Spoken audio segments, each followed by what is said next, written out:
Meus caros, vamos falar agora sobre o que é a inteligência artificial diante da ética e da moral. É a nossa primeira aula de ética e inteligência moral na era da inteligência artificial. Como é que se dá esse encontro entre o que é a ética e o que é a inteligência artificial? A inteligência artificial tem se mostrado para nós como uma produção humana de potencial, de grande capacidade, o ser humano mostrando do que é capaz, o ser humano mostrando toda a sua potência, como diz Aristóteles, o ser humano mostrando do que ele, enquanto ser, é capaz de construir para si. Mas esse construir para si é quem? Toda a inteligência humana, ao desvendar o mundo, a transformar a natureza, ou produzir algo que cabe ao ser humano ser o autor, há uma intenção nessa autoria.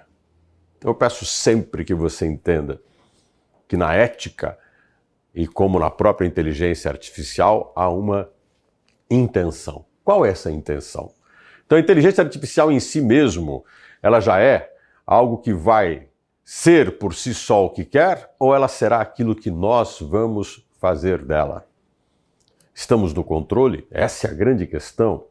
Para entender isso, vamos falar um pouquinho sobre a inteligência artificial e o quanto que ela tem toda uma trajetória que antecede esse momento que estamos vivendo, mas que ela sempre esteve no imaginário do ser humano. O ser humano sempre produziu, na sua busca de compreender algo além de si mesmo, por um lado ele criou um ser que o fez, um deus ou deuses. Por outro lado, ele se coloca na condição de ser um criador. Aí a indagação, podemos ser o deus de alguma outra coisa?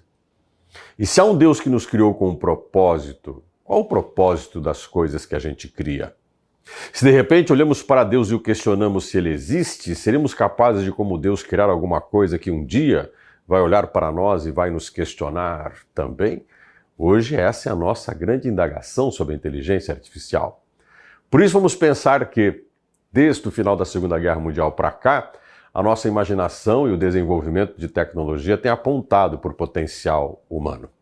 Ou seja, a nossa vida enquanto ser humano moderno, como a gente chama, alguns chamam de pós-moderno, demonstra a capacidade que nós temos de analisar o nosso conhecimento, de gerar produções e tecnologias que avançam, colaboram muito para as condições humanas. Veja a comunicação, veja a produção, a robótica.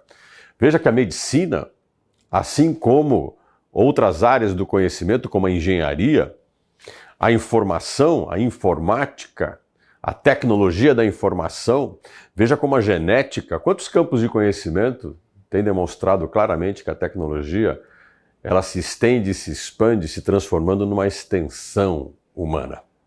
Então ela pode ter vindo para nos completar, para nos complementar, para nos dar mais potencial além do que nós somos, para fazer de nós seres com ferramentas que se estendem a partir de nós. A grande questão, volto a repetir, que agora todo mundo questiona, será que a inteligência artificial, além do ser humano, será capaz de excluir esse humano? Seremos capazes de criar uma ferramenta que, por si só, será tão idêntica ao homem que poderá excluir esse próprio homem, esse próprio ser humano?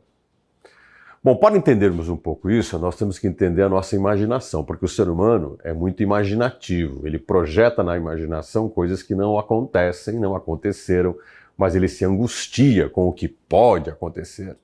Você pode observar que na sua vida, boa parte de suas preocupações não são as coisas que são aonde as coisas podem dar, quais os desdobramentos que as coisas podem ter. No mundo de hoje, que somos ansiosos, a nossa ansiedade é jogada, projetada no futuro. Dizem que o ansioso é um cara que não vive o hoje, ele vive o amanhã. Assim como o cara que tem depressão, ele vive um passado e a gente esquece que tudo isso está acontecendo no presente. Então vamos discutir um pouco esse presente. O ser humano moderno, ele tem um poder de criação cada vez maior.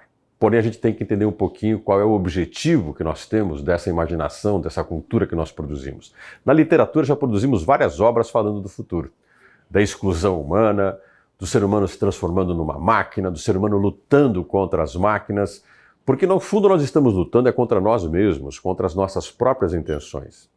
Será que no fundo nós estamos discutindo o nosso poder de fazermos o mal a nós mesmos e, ao mesmo tempo, de nós sermos capazes de entender o mal que nós somos capazes de fazer?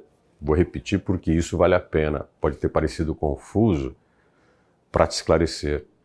O ser humano, quando produz nos filmes de ficção, na literatura, nas obras, um futuro que às vezes nos colocamos contra as máquinas, por exemplo, lutando contra algo que nós mesmos criamos, será que é porque nós sabemos o mal que podemos fazer? Somos capazes de fazer o mal?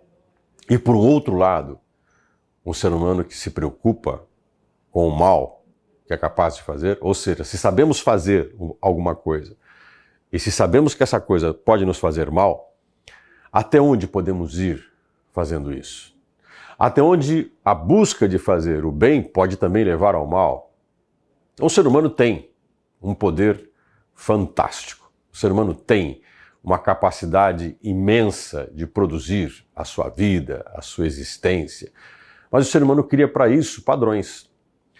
Se você pegar a tecnologia da informação, se você pegar os algoritmos, por exemplo, eles nada mais são do que padrões de identificação. Se você pegar os filtros que a tecnologia gera, as preconcepções que a tecnologia dispõe, são padrões que os seres humanos criaram. Então nós deveríamos estar mais preocupados com a tecnologia que nós criamos, com a inteligência que essa tecnologia tem, a capacidade da inteligência artificial, ou com os padrões que os seres humanos estão cada vez mais produzindo diante de um conhecimento que está criando. Mais para frente nós vamos falar sobre isso, que às vezes o conhecimento e a experiência geram padrões, e nesses encontros, nessas contradições entre o que a gente quer criar e o que a gente cria, estão as nossas intenções. Será que não são nas nossas intenções que nós devemos ficar mais preocupados? Porque potência um ser humano tem. Poder de produzir um ser humano tem. Capacidade de produzir um ser humano tem. Resta saber se esse ser humano vai se lembrar sempre de que o que lhe dá poder de produzir e de existir e de se realizar é porque ele é humano. E talvez o que a gente tenha cultuado muito ultimamente é a desumanização. Mas esse é assunto para uma outra aula. Até a próxima.